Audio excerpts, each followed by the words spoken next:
On behalf of our center and our partners, the World Economic Forum and the Bill and Melinda Gates Foundation, I'd like to extend a very warm welcome to our audience here in New York, as well as our larger virtual audience participating online today. The Event 201 scenario is fictional. Today's scenario is going to simulate meetings of a multi-stakeholder group called the Pandemic Emergency Board.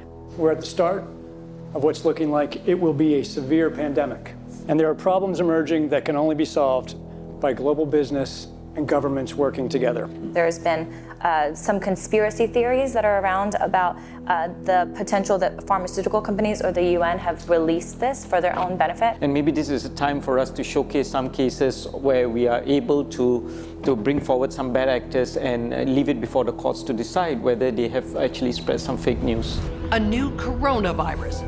Infected people got a respiratory illness with symptoms ranging from mild flu-like signs to severe pneumonia. In related news, a significant demand for personal protective equipment like N95 masks and gloves are on the rise. Patients are overwhelming healthcare facilities. People are avoiding public spaces out of fear of infection and in compliance with public health recommendations. Our U.S. affiliate has just released polling results on public expectations for a vaccine, and 65% of those polled are eager to take the vaccine, even if it's experimental. I am not optimistic about having the vaccine in time to be relevant during this pandemic. With enough money and political will, anything is possible. Penalties have been put in place for spreading harmful falsehoods, including arrests. If the solution means controlling and reducing access to information, I think it's the right choice. What exactly are the risks and benefits of staying home from work? Absolutely, we need to save lives, but we literally cannot afford a heavy-handed response that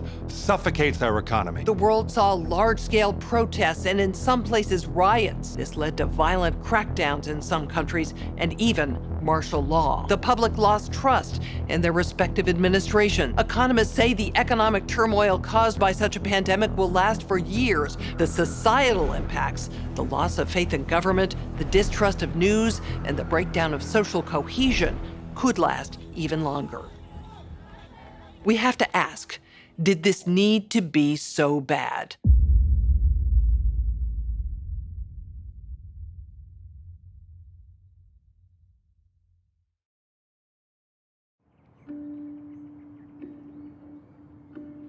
On May 4th, 2020, as part of a documentary series called Plandemic, I released an interview featuring science whistleblower, Dr. Judy Mikovits. The interview received fierce backlash for spreading what the media declared dangerous conspiracy theories. As a father and a veteran media producer, there was no way that I would release harmful information into the world during a moment as vulnerable as now. I had known Dr. Judy for 2 years before filming her interview. I read her book, then thoroughly researched and vetted her story. After interviewing her legal team, former colleagues, and people who have known her for decades, one thing I can say without question is, Judy Mikovits is one of the most honest, caring, and courageous women I've ever known. Why then would the most powerful forces of big tech, politics, media, and medicine go to such extreme measures to silence her voice all over the world? And why did all of the debunkers invest so much ink and airtime defaming Dr. Judy's character while avoiding very real revelations pertaining to patents, conflicts of interest, and the deadly corruption pervading our global health organizations? To get to the bottom of these questions, as well as many others, I've spent the last several weeks interviewing scholars from all over the world, among them top doctors, distinguished scientists, and Nobel laureates. I also sat down with Dr. Judy for a follow-up interview and to give her the opportunity to respond to critics.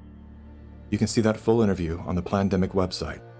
While you're there, make sure to dive down the rabbit hole, where you'll find additional videos, documents, and scientific studies that support the claims and perspectives put forth in the Plandemic series. Here are a few highlights from my follow-up interview with Dr. Judy. What do you have to say to the people who have tried to minimize your involvement with HIV by stating that you were at the bottom of the totem pole, 13th author of a 13-member group of scientists? Well, the 13th author is the senior author. So that means they're the most important author. Why did you agree to retract your own XMRV paper? The paper was actually force retracted. I was actually being held in jail. You told me that you had financial offers to remain silent. If you simply say you made a mistake and promise never to say another word, you can keep everything. You'll get all of your grants. You'll get everything back, millions of dollars. You'll get publication and funding. My lawyer said, that's the best offer you're going to get. I said, you don't understand me. I don't need an offer. I've already lost everything. If I thought even one child or one grandma was injured or killed because I didn't do something, that would have ended my life as I know it. There was no money you could ever pay me to get me to cover this up. I will never stop telling the truth.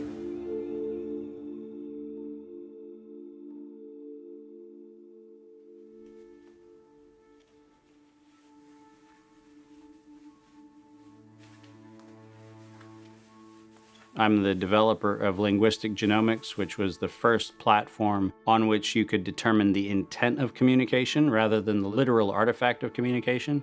But we've also used that technology for a number of other applications in defense and intelligence and finance, and most notably, in the early 2000s, my company was responsible for bringing down what was, at the time, one of the largest tax frauds in US history. We maintained a series of inquiries into every individual, every organization, and every company that is involved in anything that either blurs the line of biological and chemical weapons or crosses that line in any of 168 countries. In 1999, there were 1 million patents digitized by IBM. And those 1 million patents were the first time human innovation had been put into an electronic digital searchable format. We took that information and we did a very simple exercise using our linguistic genomics technology, where I made the horrific assessment that approximately 1/3 of all patents filed in the United States were functional forgeries, meaning that while they had linguistic variations, they actually covered the same subject matter. In 1999, patents on coronavirus started showing up, and thus began the rabbit trail.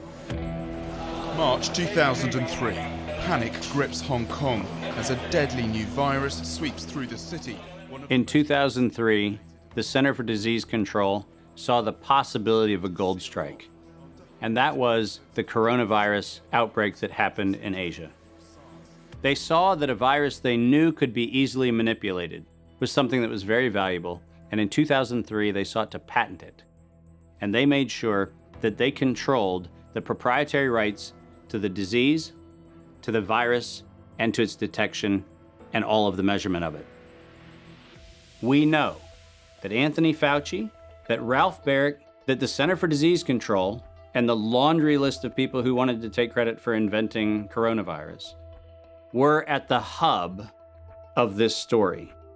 From 2003 to 2018, they controlled 100% of the cash flow that built the empire around the industrial complex of coronavirus. The World Health Organization has officially named the novel coronavirus the novel coronavirus outbreak. The World Health Organization has declared an international public health emergency. While we know that the coronavirus manipulation started with Dr. Ralph Baric in 1999. The major characteristics of SARS, MERS, and SARS coronavirus 2, it's a good way for you. Ralph Baric is the researcher at the University of North Carolina, Chapel Hill, who's famous for his chimeric coronavirus research. In 2002, there was a recognition that the coronavirus was seen as an exploitable mechanism for both good and ill. On April the 25th, 2003, the U.S. Center for Disease Control filed a patent on the coronavirus transmitted to humans. Under 35 U.S. Code Section 101, nature is prohibited from being patented. Either SARS coronavirus was manufactured, therefore making a patent on it legal, or it was natural, therefore making a patent on it illegal. If it was manufactured, It was a violation of biological and chemical weapons, treaties, and laws. If it was natural, filing a patent on it was illegal. In either outcome, both are illegal. In the spring of 2007, the CDC filed a petition with the Patent Office to keep their application confidential and private. They actually filed patents on not only the virus, but they also filed patents on its detection and a kit to measure it.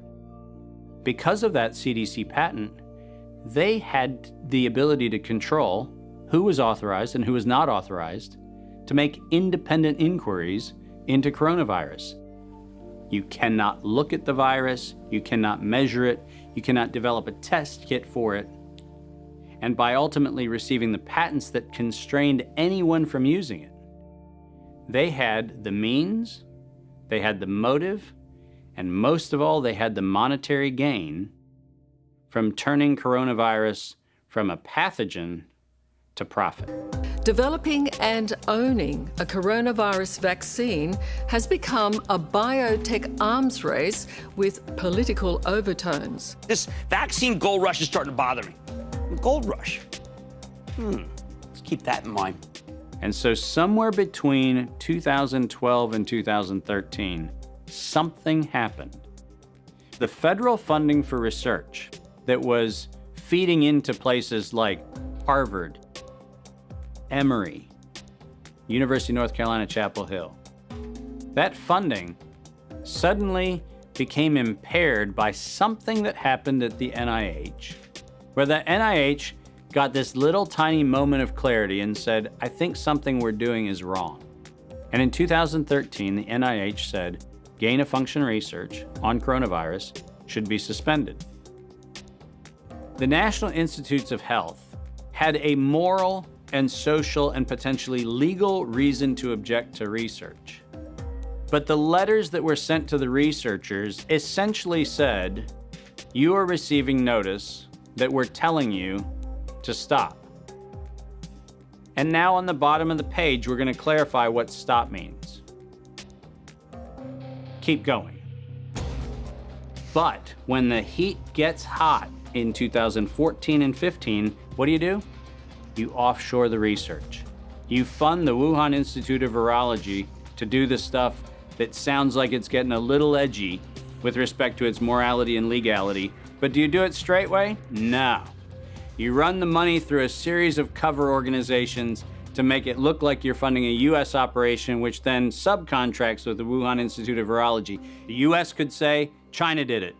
China could say, the US did it. And the cool thing is, both of them are almost telling the truth. Where did the coronavirus come from? There is a new investigation into its origins. U.S. intelligence officials tell NBC News that they are examining whether the virus accidentally came from a Chinese lab. Chinese officials pushing back against that claim on Thursday, tweeting that it might be the U.S. Army who brought the epidemic to Wuhan. I was the first person in the world to look at an epidemic and study its characteristics and prove that it was due to biological warfare and was not a natural occurrence. So I published that 28 years ago. Early in this pandemic, I did not think the coronavirus was a natural occurrence from bats. I feel quite convinced that this was a laboratory-designed organism. There have been hundreds and hundreds of leaks from high-containment laboratories that do research on pathogenic coronaviruses and other potentially lethal organisms. I was particularly interested in a paper that came out in Nature Medicine by 5 scientists claiming, and it was definitely a natural occurrence rather than a lab construct. But the arguments they used did not hold water. They didn't really make a lot of scientific sense. And yet all kinds of very important people started parroting what this paper said. And so that, of course, got me scratching my head saying, why are these people risking their reputation when it's obviously illogical, doesn't hold water? Somebody must have made them publish this, and somebody must have told these other people that they have to say it's a great piece of science. You were quoted as saying, it was a meticulous job done professionally. It could be done by somebody very expert in molecular biology, I think. Et c'est pas naturel, c'est ce que vous voulez dire? Non, ce n'est pas naturel, c'était un travail de professionnel, un travail de biologiste moléculaire. C'est un travail très minutieux, on peut dire d'horloger, on peut dire au niveau des séquences. Mais dans quel but? Dans quel but, ça, ce n'est pas clair. Moi, j'expose, si vous voulez, mon travail, c'est d'exposer les faits, c'est tout. See, the problem with all of this is the evidence is right in front of our face. And when confronted with evidence, we are told fact checkers are somehow transcendent. The pace of our modern world makes it nearly impossible for working people to research the events and policies that shape their lives. When seeking answers to life's most pressing questions, where do we go first? Google. Enter the subject, hit go, and there it is. Only what they want us to see. In today's culture of copy and paste journalism, it's common for hundreds of unrelated outlets to feature the exact same report. This is not the result of laziness. This is by design. When we see identical headlines across seemingly unrelated platforms, the logical mind concludes, well then, it must be true. The illusion that numerous news sources have arrived at the same conclusion gives us confidence to share the chosen narrative. And just like that, we become the unwitting pushers of propaganda. Search engines are the holy grail for those seeking to control the narrative. Google is already more powerful in terms of its control over people's lives than almost every government on the planet. As the most influential search engine in the world, through its ubiquitous reach, Google has more power to influence U.S. elections than any foreign nation. You testified before this committee.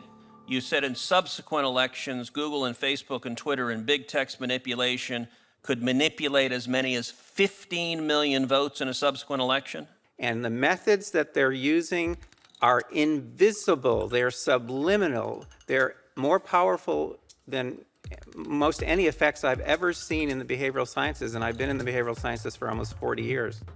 The blacklists is something that Google said didn't exist, and they testified that under oath. And nothing but the truth, so help you God. I do. Now, me as an engineer, I just did a search on Google's internal search engine, and guess what I found? It had blacklisted search terms like cancer cures. Why is Google deciding what people can and cannot search for? What was once an efficient tool for navigating the world of information is now a network for global surveillance, data collection, and social engineering. Now let's take a look at a few of the most commonly used fact checkers, beginning with Snopes. The husband and wife duo of David and Barbara Mickelson founded Snopes.com in 1995. They had no journalism background or training whatsoever. They built their fact-checking empire by using Google as their primary verifying source. The Mickelsons divorced in 2015. Barbara sued David for embezzling money that he had allegedly spent on prostitutes, as well as a lavish honeymoon with his new wife, who worked as an escort in Las Vegas before joining the Snopes cast of characters.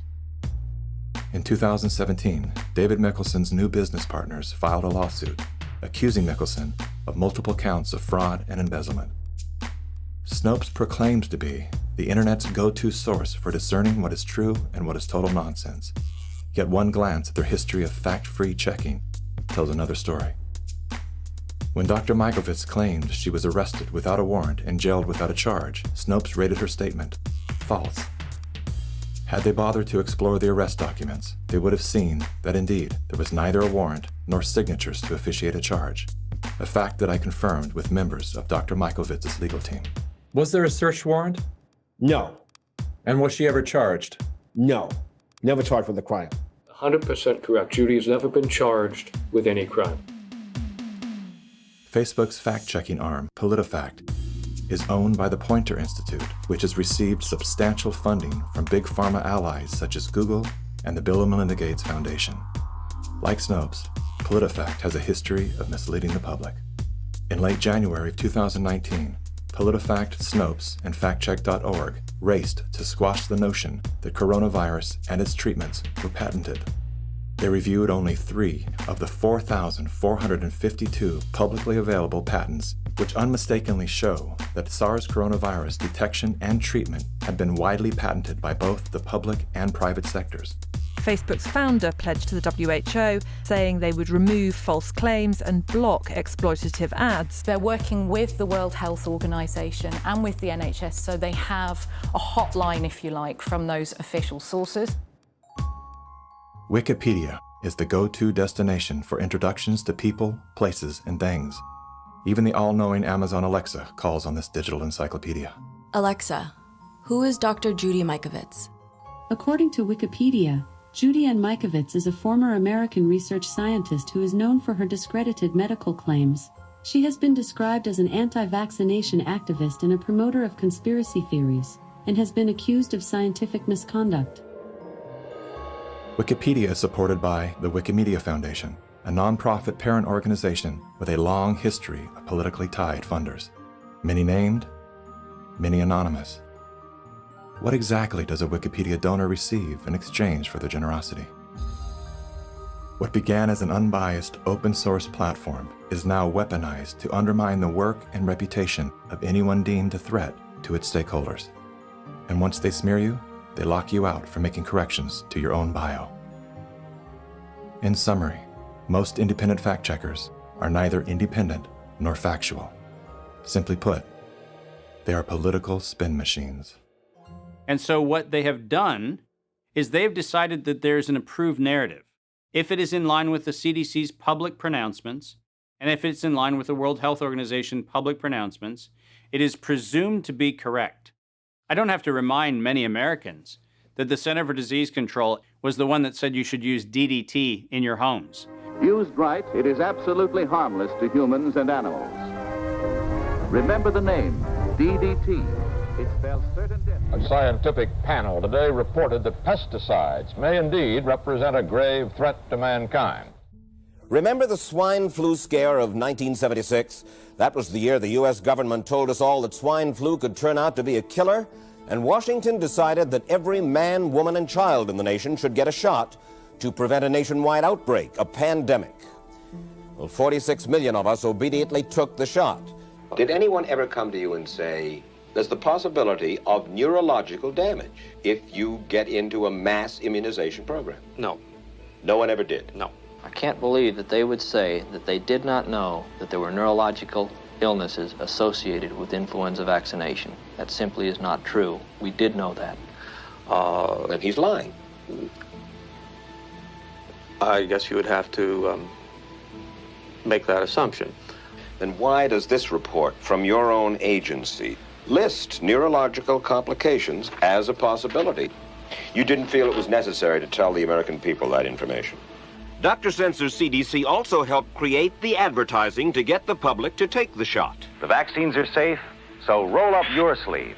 And now Americans are claiming damages from Uncle Sam amounting to $3.5 billion. By far the greatest number of the claims, 2/3 of them, are for neurological damage or even death. There are serious concerns tonight about how well the CDC controls dangerous germs at its own labs after yet another safety lapse. For the third time in a month, the CDC acknowledged deadly pathogens were handled incorrectly in government labs. That CDC is the CDC that allegedly is looking out for your public health. When we start with the assumption that the official dogma has to be the objective standard, then what fact checkers look for is a piece of published media that confirms the statement made by that particular organization. And then debunkers and conspiracy theorist blower-uppers come in and say, we're gonna make this thing clearly the scam that it is.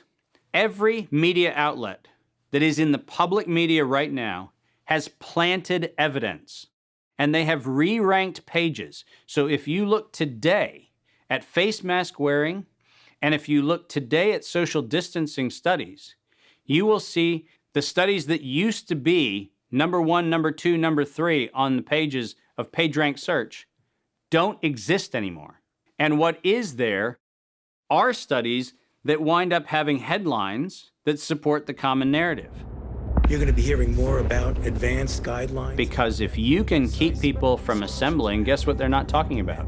They're not talking about the issues of the campaign. If you can keep people in their homes, the only source of information that you can have is what you curate for them. Now I know how to target my electorate. They're in the only place I allow them to be, being fed the only message I'm allowing them to hear, through a media that I control.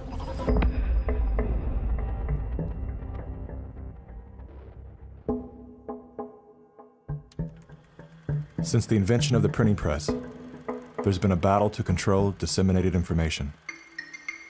In the early 1900s, oil tycoon John D. Rockefeller took control of every newspaper and news editor of his era.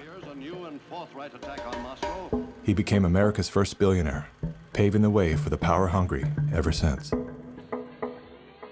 Thus began the gold rush for the modern world's most precious resource, the narrative. Do you have any people being paid by the CIA who are contributing to a major circulation American journal? During a Senate committee investigation, it was revealed that the CIA had been conducting a covert operation to infiltrate and control U.S. media. They called it Operation Mockingbird. We do have people who submit pieces to American journals. Do you have any people paid by the CIA who are working for television networks? This, I think, gets into the kind of details, Mr. Chairman, that I'd like to get into in executive session. Over 3,000 CIA contracted and trained operatives were placed in key positions within top media outlets. Posing as editors and journalists, these well-paid actors never dared to question the effect of their lives on the world beyond their cozy studio. How often does the CIA manipulate the media in this way? It goes beyond your wildest imagination. Setting up student organizations so they could draw radical students in. 5,000 university professors co-opted to help the CIA manipulate people's minds. Journalists in the U.S., including big-name journalists, co-opted to function routinely to help the CIA put out stories and biases to the world. As this 1952 CIA memo says, the aim is controlling an individual to the point where he will do our bidding against his will. It's a great brainwashing process to change the perception of reality of every American to such an extent no one is able to come to sensible conclusions in the interest of defending themselves, their families, their community, and their country. Would you say that continues today?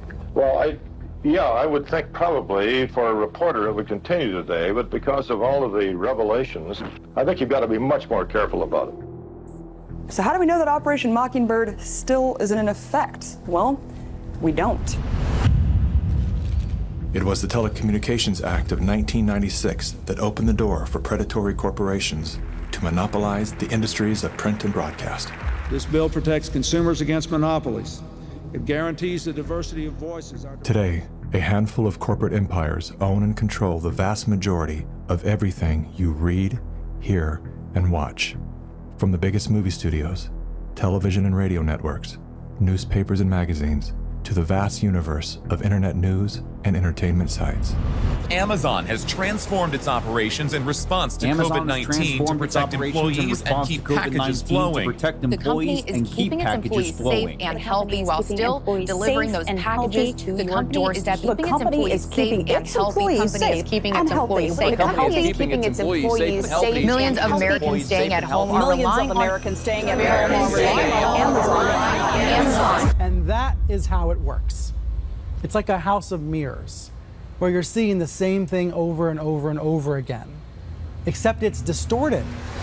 There's an industry that is paid to go after and target journalists, whistleblowers, and inundate our consciousness and the images we see to try to ruin, destroy, or smear the idea that they don't like or the person who's delivering it. You smear somebody with falsehoods and all the rest, and then you merchandise it. And then you write it, and they'll say, see, it's reported in the press, So they have that validation that the press reported the smear, and then it's called the wrap-up smear. Now I'm going to merchandise the press's report on the smear that we made. And it's a tactic. Welcome back, everybody. News personalities are not the only high-paid actors to serve the propaganda machine. Most late-night talk shows are owned by the same corporate overlords and thus follow the same script, only laced with a laugh. Our main story tonight concerns conspiracy theories. Last Week Tonight with John Oliver featured a skit entitled Coronavirus Conspiracy Theories. Like the claim that the moon landing was faked. First thing to note here is that Mr. Oliver opens with commentary about conspiracy theories that are completely unrelated to coronavirus.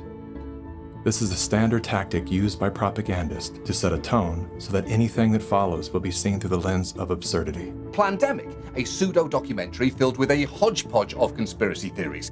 Mr. Oliver then does his best to debunk Dr. Judy's claim that she was arrested but never charged with a crime. She was absolutely criminally charged. This was not an oversight, but a blatant lie. Prior to the taping of this episode, Mr. Oliver had the official arrest documents that clearly prove that Dr. Judy was never charged with a crime. Mr. Oliver then attempts to debunk the idea that a beach, aka nature, holds any value in boosting our body's natural immune system. Instead of challenging the point with science, he kills it with a smear. Everything that you just said is insane. Television is not the truth. We deal in illusions, man. None of it is true. But you people sit there day after day, night after night, all ages, colors, creeds. We're all you know. You're beginning to believe the illusions we're spinning here. You're beginning to think that the tube is reality and that your own lives are unreal. This is mass madness, you maniacs. In God's name, you people are the real thing. We are the illusion. So turn off your television sets. Turn them off now. Turn them off right now. Turn them off and leave them off. Turn them off right in the middle of the sentence I'm speaking to you now. Turn them off.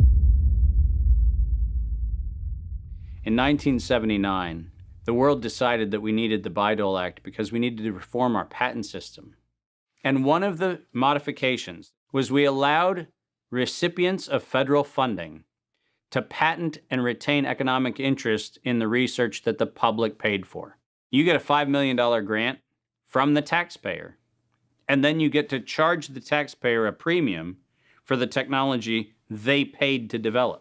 Pfizer's going to get nearly $2 billion. Moderna receiving $438 million in taxpayer money. And yet both companies have said they will not sell the vaccine at cost. They're going to make a profit on it. Should pharmaceutical companies profit off this vaccine research that taxpayers have helped fund?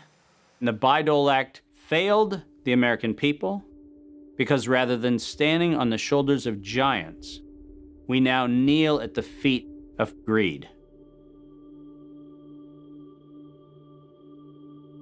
My systems flagged anomalies when I started seeing nonprofits and corporates and cover financing for coronavirus programs in the late summer and fall of 2019.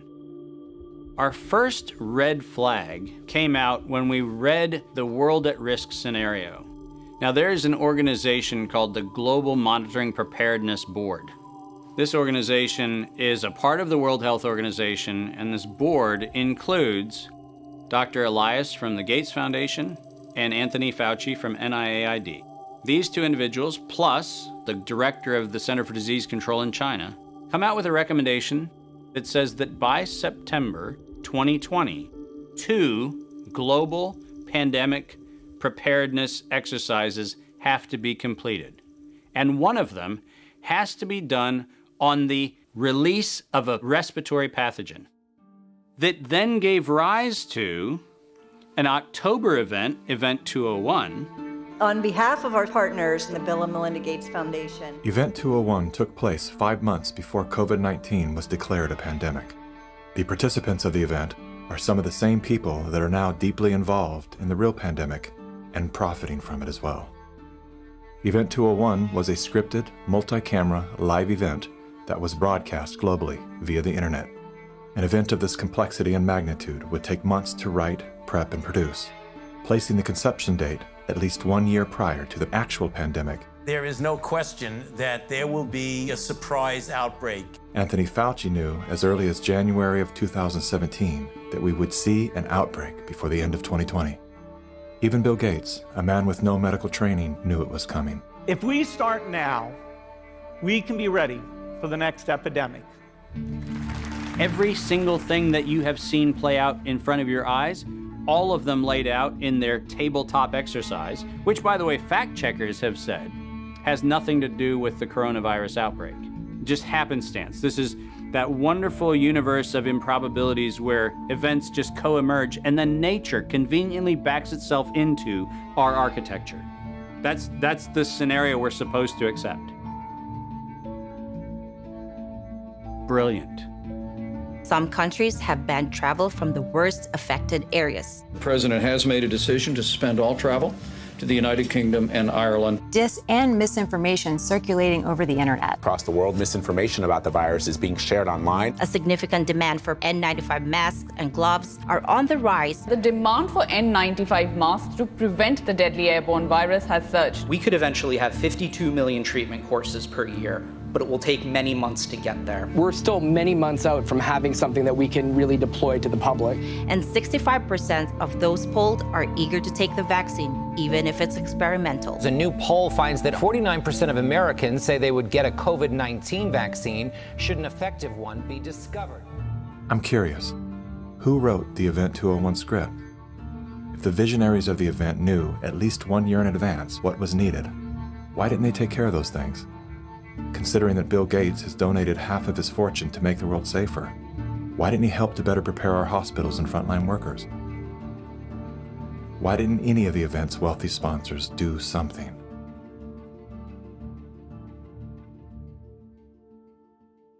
Now here we are. You know, we didn't simulate this, we didn't practice. On behalf of our partners in the Bill and Melinda Gates Foundation. So both the health policies and economic policies, we find ourselves in uncharted territory. Event 201 was not the first scripted exercise to prophesize the future with astonishing accuracy. Leaders of global health and business have been seeding reality with fictional scenarios for several decades. The scenario, obviously, is fictional. 1 year prior to Event 201, many of the same sponsors, hosts, and actors came together to produce a tabletop pandemic simulation for a fictional virus they branded Clade X. 1 year to produce a vaccine for this is too long. We should have stockpiled, we didn't, but we're going to have to look at that vaccine question to see if we can speed up the delivery. And if we do not have the public with us, we're in big trouble. In 2010, the Rockefeller Foundation released a 54-page document called Scenarios for the Future of Technology and International Development. Page 18 features the pandemic scenario, Lockstep, a world of tighter top-down government control and authoritarian leadership, with limited innovation and growing citizen pushback. China's government was not the only one that took extreme measures to protect its citizens from risk and exposure. During the pandemic, national leaders around the world flexed their authority and imposed airtight rules and restrictions, from the mandatory wearing of face masks to body temperature checks at the entries to communal spaces like train stations and supermarkets. Even after the pandemic faded, this more authoritarian control and oversight of citizens and their activities stuck, and even intensified. We are living in a time where leadership, unfortunately, is compromised. And by that I mean that individuals are placed in power for their ability to be influenced, not their merits of leadership. Nothing could be clearer than the leadership of the World Health Organization. The World Health Organization is the institution granted exclusive power to guide and protect the health and wellness of humanity. The WHO is sustained by private donations, the bulk of which are made by pharmaceutical and biotech corporations who have a vested financial interest in the organization's support. In 2017, the Associated Press reported that the WHO routinely spends about $200 million a year on travel expenses, more than what it spends to fight some of the biggest problems in public health, including AIDS, tuberculosis, and malaria combined. The WHO's repeated issuing of inaccurate and bad advice is not merely the result of incompetence, but rather the direct result of the Communist Party of China deliberately buying out WHO's leadership. On the nomination of the Executive Board, appoints Dr. Tedros Adhanom Ghebreyesus as Director General of the World Health Organization. Tedros Ghebreyesus is the World Health Organization's first Director General that isn't a medical doctor. No Tedros for WHO! No Tedros for WHO! The appointment to the organization's highest position was controversial, given that in his previous role as Ethiopia's health minister, Tedros was accused of covering up 3 major health epidemics. Tedros is no stranger to controversy. As a former Minister of Health in Ethiopia, he has been accused of an alleged cover-up of 3 possible cholera epidemics. Prior to his appointment, Tedros was a high-ranking member of the Tigray People's Liberation Front, a brutal and corrupt political group responsible for crimes against humanity, including bombings, kidnappings, tortures, and killings. How does a man with such a controversial past score the top position at the world's most influential health organization? I have known Bill and Melinda for many, many years now. While serving as Ethiopia's health minister, Tedros became intimately intertwined with both the Gates Foundation and the Clinton Foundation. The health minister of Ethiopia, one of the ablest public servants I ever worked with. With the backing of the 2 most powerful foundations on earth and the full support of the Communist Party of China, Tedros was a shoo-in. We will have many body bags in front of us if we don't behave.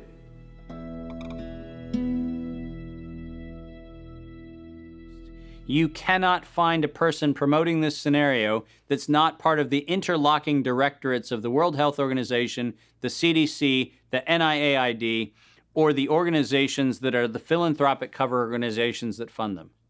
We now know that there are over 1,300 patents currently issued and held by organizations that are multiply recipients of funding through the Gates Foundation, through EcoHealth Alliance, through the Sherlock Biosciences connection back into open philanthropy, and all of them also have links directly to NIAID, Anthony Fauci's funding sources.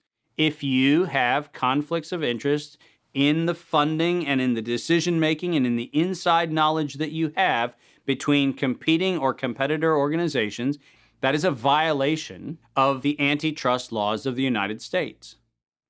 These are federal crimes. If you had the power to immediately fix whatever's wrong with our current medical system, where would you start? Conflicts of interest. About 40 or 50 years ago, pharmaceutical CEOs actually went to jail if they knowingly sold a bad product and concealed information about the problems with that product. Since then, all they have done is paid fines. And so selling a product and concealing information about it is okay because paying the fine is considered the cost of doing business. How did the pharmaceutical industry come to capture the rest of the medical industry? And it's because they had so much money to bribe the NIH, the CDC, the FDA, the professional associations, the journals, the medical schools, and everyone else. Around the same time that John D. Rockefeller seized U.S. media, he also hijacked U.S. medicine. When it was discovered that drugs could be produced from petroleum, America's top oil mogul ordered his army of propagandists to invert reality accordingly. Medicines used for thousands of years were suddenly classified as alternative, while the new, petroleum-based, highly addictive, and patentable drugs were declared the gold standard. After buying the German pharmaceutical company that manufactured chemicals of war for Adolf Hitler, Rockefeller leveraged his political influence by pressing Congress to declare natural healing modalities unscientific quackery. Rockefeller then took control of the American Medical Association and began offering massive grants to top medical schools under the mandate that only his approved curriculum be taught. Any mention of the healing powers of herbs, plants, and diet was erased from most medical textbooks. Doctors and professors who objected to Rockefeller's plan were crucified by the media, removed from the AMA, and stripped of their license to teach and practice medicine. Those who dared to speak out were arrested and jailed. When evidence began to emerge that petroleum-based medicines were causing cancer, Mr. Rockefeller founded the American Cancer Society, through which he suppressed that information. John D. Rockefeller is duly credited as the founder of the pharmaceutical industry, and the reason that medical error is currently the third leading cause of death in America. This is not an indictment against doctors. More than anyone, they are under the stranglehold of the single largest lobbying power in Washington. Every year, the pharmaceutical industry spends at least twice the amount as big oil to influence laws, policies, and public perception. Thanks to Mr. Rockefeller, the architect of American monopolies, no industry has more power over our lives than Big Pharma. Part of the problem, and this, by the way, goes back to the 1980s with Microsoft, is Bill Gates found out that it was very difficult to manufacture a way to navigate through the patent universe, saying that it's Microsoft holding the patents. And he became the architect of a very cunning program of putting patents in holding companies that didn't have anything to do with the name of the organization. According to legend, young Bill Gates built his computer empire out of his garage. Reality tells another story, that Bill Gates was born into wealth and privilege. Both his grandfather and great-grandfather were banking moguls. His father, William Gates Sr., was a prominent Seattle-based lawyer and political lobbyist. Through his father, Bill Gates learned the ins and outs of law and politics and how to manipulate those governing forces. I'm Bill Gates, chairman of Microsoft. Bill Gates dropped out of college to start Microsoft. He is credited with inventing the operating system that became Windows. However, he played no part in the invention of Windows. The fact is, he bought an existing operating system from Seattle Computer Products, had it modified, then licensed it to IBM. That didn't stop him from taking all the credit. I don't see Bill Gates as this great creative person. I see him as an opportunist. While Microsoft's co-founder Paul Allen was struggling with cancer, Bill Gates seized the opportunity by attempting to cheat him out of his share of the company's fortune. They were basically talking about how they were planning to dilute my share down to almost nothing. And it was really a shocking and disheartening moment for me. And you were sick? Well, I think I was still probably in the middle of radiation therapy.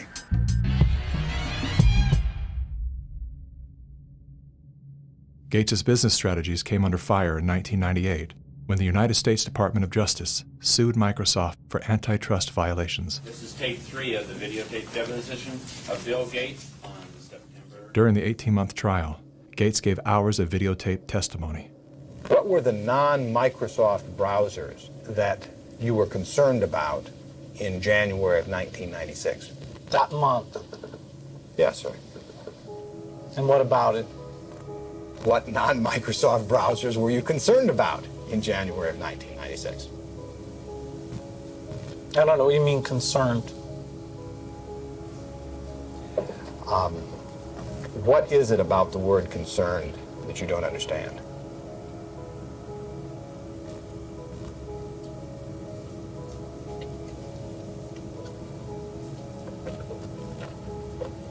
I'm not sure what you mean by it.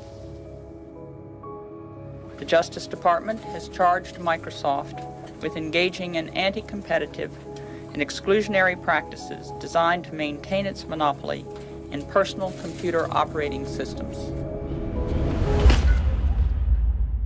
In a move to overshadow the negative press, Gates invested $100 million to set up the Bill and Melinda Gates Foundation. Overnight, Bill Gates transformed his public image from ruthless tech monopolizer to the world's most generous philanthropist. I'm pleased to announce that we're pledging an additional $1 billion to SARS. We had the chance to witness Bill Gates 2.0, the man you don't know. The rebranding campaign paid off. His net worth swiftly doubled, earning Bill Gates the title of richest man in the world. You've invested $10 billion in vaccinations over the last 2 decades, and you figured out the return on investment for that, and it kind of stunned me. Can you walk us through the math? In a Wall Street essay, Bill Gates declared vaccines the best investment I've ever made. There's been over a 20-to-1 return. So if you just look at the economic benefits, that's a pretty strong number compared to anything else. The Gates Foundation expanded rapidly into a massive, vertically integrated, multinational corporation, controlling every step in a supply chain that reaches from its Seattle-based boardrooms to the villages of Africa and Asia. Is the world's largest private philanthropy causing harm? The Bill and Melinda Gates Foundation has made millions of dollars each year from companies blamed for many of the same social and health problems the foundation seeks to address. The Gates Foundation has investments in 69 of the worst polluting companies in the U.S. and Canada. Other companies in the foundation's portfolio have been accused of transgressions, including forcing thousands of people to lose their homes, supporting child labor, defrauding and neglecting patients in need of medical care. The Gates Foundation has not provided details. William H. Gates III and Melinda French Gates. As a top donor to both the WHO and the CDC, no one man has more power than Bill Gates to influence and control the health and medical freedom of all people. Normalcy only returns when we've largely vaccinated the entire global population. This will be the new normal until a vaccine is developed. Until we find a vaccine, going back to normal means putting lives at risk. We need to produce it and to deploy it in every single corner of the world. Full vaccination of our children and pregnant women. Development of new vaccines, therapeutics and diagnostics. Before effective vaccines and therapeutics are developed.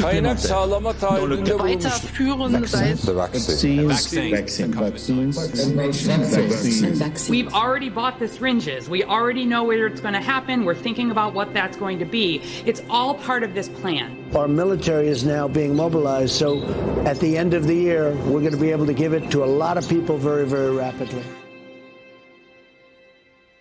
In 1986, President Ronald Reagan signed the National Childhood Vaccine Injury Act, granting total immunity to vaccine manufacturers. After a decade of lawsuits related to vaccine injuries and deaths, vaccine makers were going bankrupt.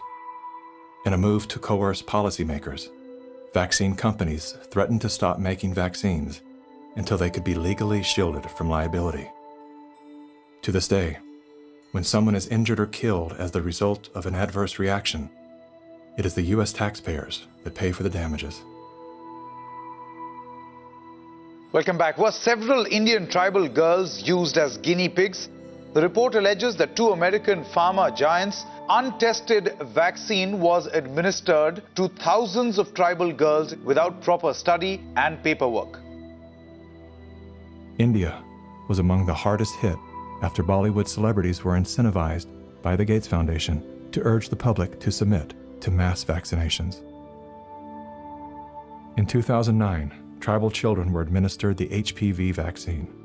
Over 24,000 girls were told they were being given wellness shots, in many cases without the informed consent of a parent or a guardian.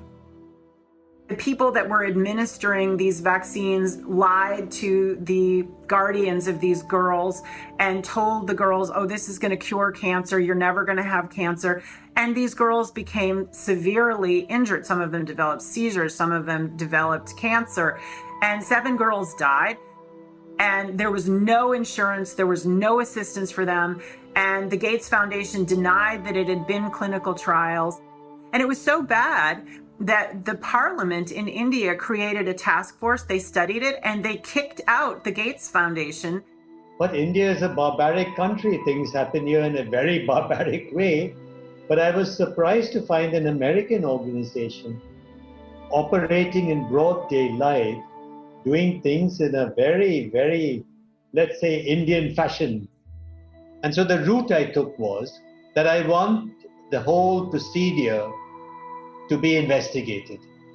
The Indian Parliament formed a committee, and it was to me a rather surprising move because you generally don't often have such a high-level inquiry into matters affecting poor people. And that was such an extraordinary report. I don't think Indian Parliament has ever come out with such a scathing report. And the government officials came up and said, we shouldn't have authorized this. We're sorry. We're not going to allow them again. And now they're back doing their same old tricks again. The good news is that human clinical trials can start as early as July 2020 for India's first COVID-19 indigenous vaccine that's been developed by Bharat Biotech. So you can imagine how the manipulation of the media, by the media, the manipulation of public opinion by leaders from all political parties unanimously saying, we want a vaccine. And the worst thing is they are taken as philanthropists, whereas what this actually is the acquisition of political and financial power. And I think the second most populous country with 1.3 billion people is going to be a good base for pharmaceutical companies to make a killing and also kill a lot of people in the process. Yes, I just find it a pity that we haven't been able to get any benefit for the girls who suffered, you know. It's so terrifying as to what they're actually doing with the world. We're taking things that are, genetically modified organisms, and we're injecting them in little kids' arms. We just shoot them right into the vein. A 2018 scientific study released in the International Journal of Environmental Research and Public Health concluded that over 490,000 children in India developed paralysis as a result of the Gates-supported oral polio vaccine that was administered between the years of 2000 and 2017. Using all the usual sleight of hand, US-based media and fact-checkers rushed to bury the story. But thanks to the meticulous work of a team of Indian researchers and doctors, the inconvenient truth lives on the NIH.gov website. It's my honor to introduce Bill and Melinda Gates. Without any medical training, Bill and Melinda Gates founded the Global Alliance for Vaccines and Immunization, through which they fulfill their agenda to vaccinate the world. The foundation has been sued by the governments of some of the poorest and most vulnerable nations for causing serious harm through experimental vaccine programs. If you just look at healthcare workers around the world, they deserve to get the vaccine first. Here in the United States, really, it's going to be Black people who really should get it first, and many Indigenous people. Vaccines were always taught to us that it was safe, it was healthy, this is things that we had to do. But given the position that I am in now as a state legislator, and looking at these studies and reviewing a lot of these studies, is very scary. And I want the African American community to open up their eyes. Of all the places that Mr. Gates could have gone in the world, why did he settle on Africa? It's not because he cares about people that look like me. He cares about an agenda. African bodies have been used as lab rats for many years for Big Pharma. They are using us for trials, they are using us for testing, but as an African, I say no more. Africans, they're tired of becoming the guinea pigs of the world. Their antennas are raised and they're telling each other all over social media. They're on high alert right now. There is a policy of the American government. It's called the Kissinger Report, which was produced in the mid-70s. And it explicitly states that the purpose of the foreign policy in Africa was to reduce the population because they have great mineral resources there. At the time, Kissinger and those involved with the Carter administration wanted to shrink the population, make sure that the Africans do not develop and do not use the resources for themselves, because we in the States, we need them. There is a concerted effort of foreign powers to control the population of Africa.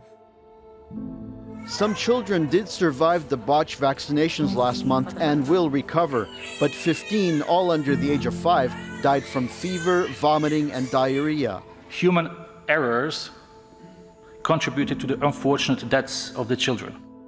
How can you believe Big Pharma but not believe these parents when they tell you that their children have been injured by Big Pharma? I don't care how big this corporate machine looks. As a parent, I can tell you, these people will never stop fighting for their kids.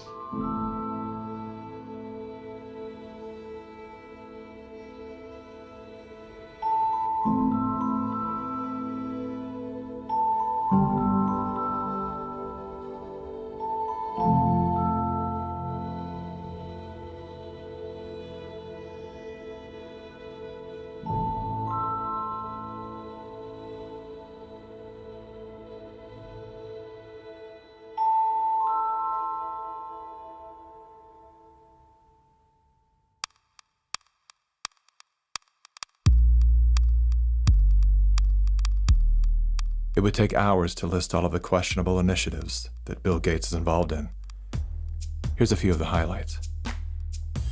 Gates is one of the key funders in the stratospheric-controlled perturbation experiment designed to block out the sun in an effort to control global warming by releasing massive amounts of calcium carbonate and other materials into the upper atmosphere.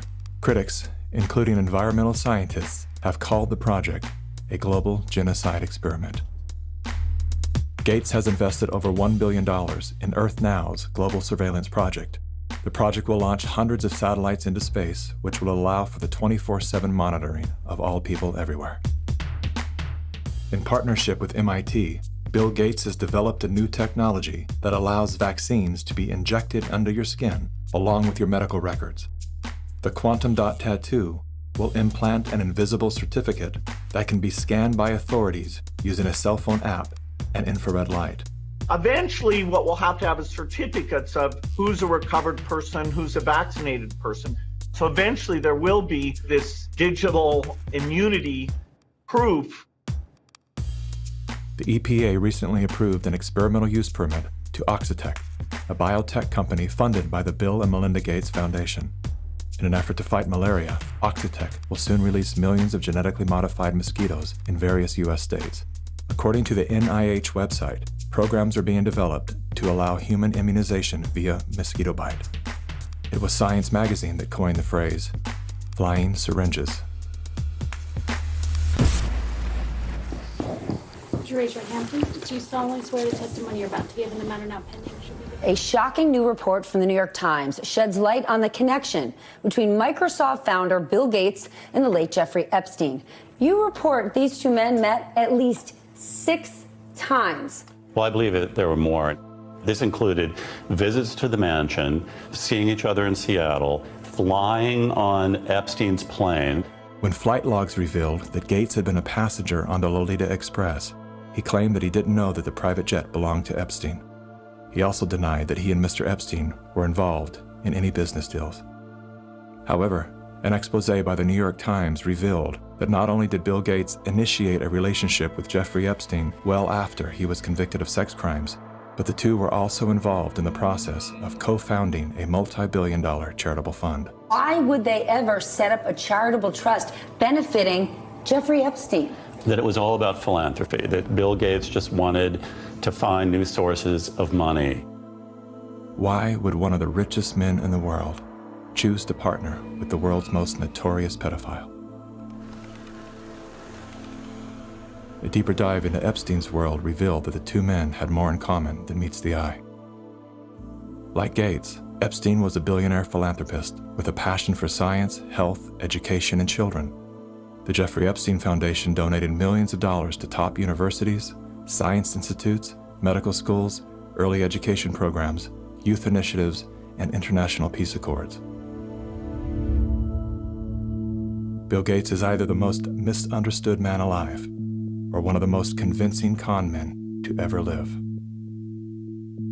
Is he a benevolent hero or a malevolent opportunist? Bill Gates. Personally, I would love to believe that one of the richest men in the world is giving away his fortune for the betterment of humanity. I want to believe that endearing smile. I want to believe that his heart is as soft and warm as his sweaters. At the very least, I want to believe that he's unaware of the damage he's done.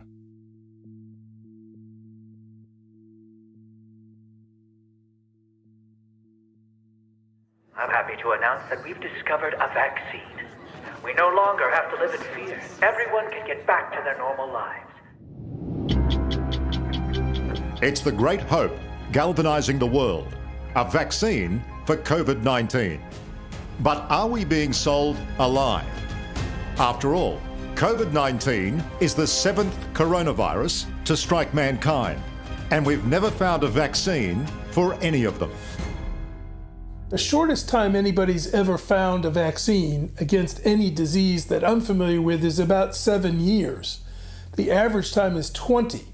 To be talking about a magic bullet coming in months, it borders on the absurd. People like myself and Tony Fauci are saying 18 months. A year to a year and a half. If everything went perfectly, we could do slightly better than that. But there will be a trade-off. We'll have less safety testing than we typically would have. And so governments will have to decide, do they indemnify the companies and really say, let's go out with this? Something that people should know about COVID-19 vaccines is they fall today under the PrEP Act, which came into being after 9/11 and after an anthrax scare. And this law gives virtually blanket liability protection. It's basically impossible to get any kind of compensation if you're injured. So people need to understand that if you take COVID-19 vaccines, you are absolutely on your own. If you're permanently injured, if you lose your job, if your healthcare expenses go through the roof, tough luck. Volunteers all across the country began getting shots today as part of the final phase of testing for an experimental vaccine being developed by the NIH and the drug company Moderna. The side effects for the Moderna vaccine sound concerning. We looked. After the second dose, at least 80% of participants experienced a systemic side effect. So, are these vaccines safe? Well, the FDA, not being pressured, will look hard at that. The FDA is the gold standard of regulators, and their current guidance on this, if they stick with that, is very, very appropriate. And the side effects were not super severe. That is, it didn't cause permanent health problems for the things there. Moderna did have to go with a fairly high dose, and so to get the antibodies. This isn't a vaccine story. This is a population management story. If your goal is to make this beautiful earth that we live on an exclusive playground for the entitled few, then populations that get in the way are a problem. And it is the empirical impulses of individuals who have decided that by outranking the rest of humanity, they can dictate upon humanity the conditions of their existence. Now we need to go and look in families to find those people who may be sick and remove them and isolate them. This bill enables the police to enter a home without a warrant. Madam Speaker, the police have never held that power. We will find out who lives in the house. If it's someone that is refusing, we will definitely consult with our health officer to look into next steps. So the Sheriff's Department and the Health Department showed up at her door with orders for her and her husband to wear ankle monitors. The couple says they never denied self-quarantining. You will no longer be able to leave home. Only one person will be able to go shopping once per day. Recreational activity is now no longer allowed. You will be allowed to have 1 hour of exercise no further than 5 kilometres from your home. Are you serious? Just for not having a mask? For no mask? Are you serious? We will shut you down. We will cite you. And if we need to, we will arrest you and we will take you to jail. You know the old expression about snitches? Well, in this case, snitches get rewards. Some people are ratting their neighbors out, calling the police, but others are turning to the internet, where social distance shaming has gotten ugly. In a time of crisis, trying to force compliance upon a population by making neighbors and friends distrust one another is exactly the opposite tactic we actually need. When human societies lose their freedom, it's not usually because tyrants have taken it away. It's usually because people willingly surrender their freedom in return for protection against some external threat. That's what I fear we are seeing now. This is a cognitive dissonant moment, which is being imprinted in your brain, just like remember the Great Depression, remember 9/11. Weapons of mass destruction. We are being conditioned to have the excuse for unbelievable acts of tyranny, which will be justified by remember 2020. And your loved ones, those that die, those that are infected, they're being used as cannon fodder, which is the ultimate desecration of their honor and integrity.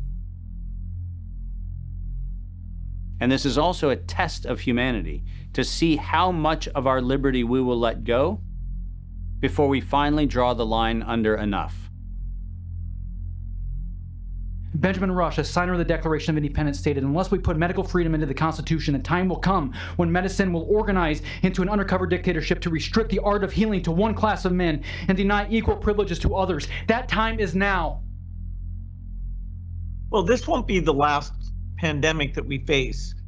So we, we'll have to prepare for the next one. That, I'd say is, will get attention this time.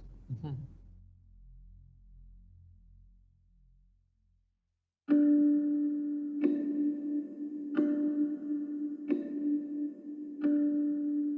This is not a time for us to go in a mob frenzy, find the perpetrators and haul them into the town square and pillory them. This is a moment for us to recognize that every decision that is being made today by any of the conspiring parties made perfect sense in each increment when each one of those decisions was made. The sum of those incremental steps has led to devastation because they lost touch with their fellow humanity. But that's an invitation for each one of us to examine how we're living and how not a single decision we make, not one, in any moment, is without consequence. This is our moment to reclaim our humanity.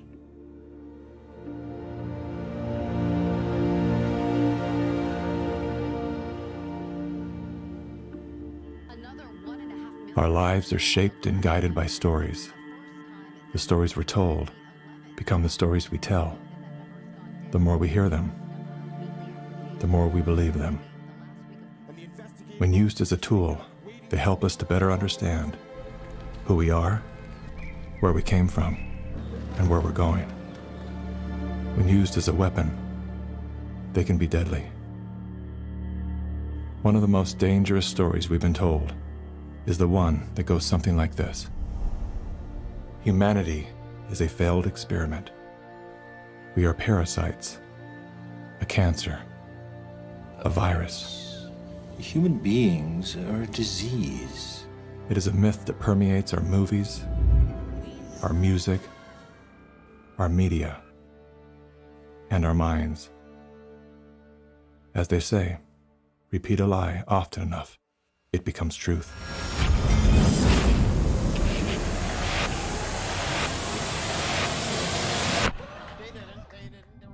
Perhaps that was the goal of the authors of that story. We feel too afraid to have kids because we feel that we're heading towards civilization breakdown as a result of Fear shuts down the part of our brain designed to solve problems. Without that ability, we look for others to guide and save us. In doing so, we lose touch with our most primal nature. We forget that we are an extension of the most brilliant and resilient ecosystem in the universe. We stop eating food grown from the earth and begin consuming products processed from machines. We trade medicines that heal for drugs that harm. We abandon love and liberty for debt and dependency. The good news is, our story is not over. The climax has yet to come. That moment when the hero rises from defeat, summoning a force they forgot they had. A force within, a force of nature.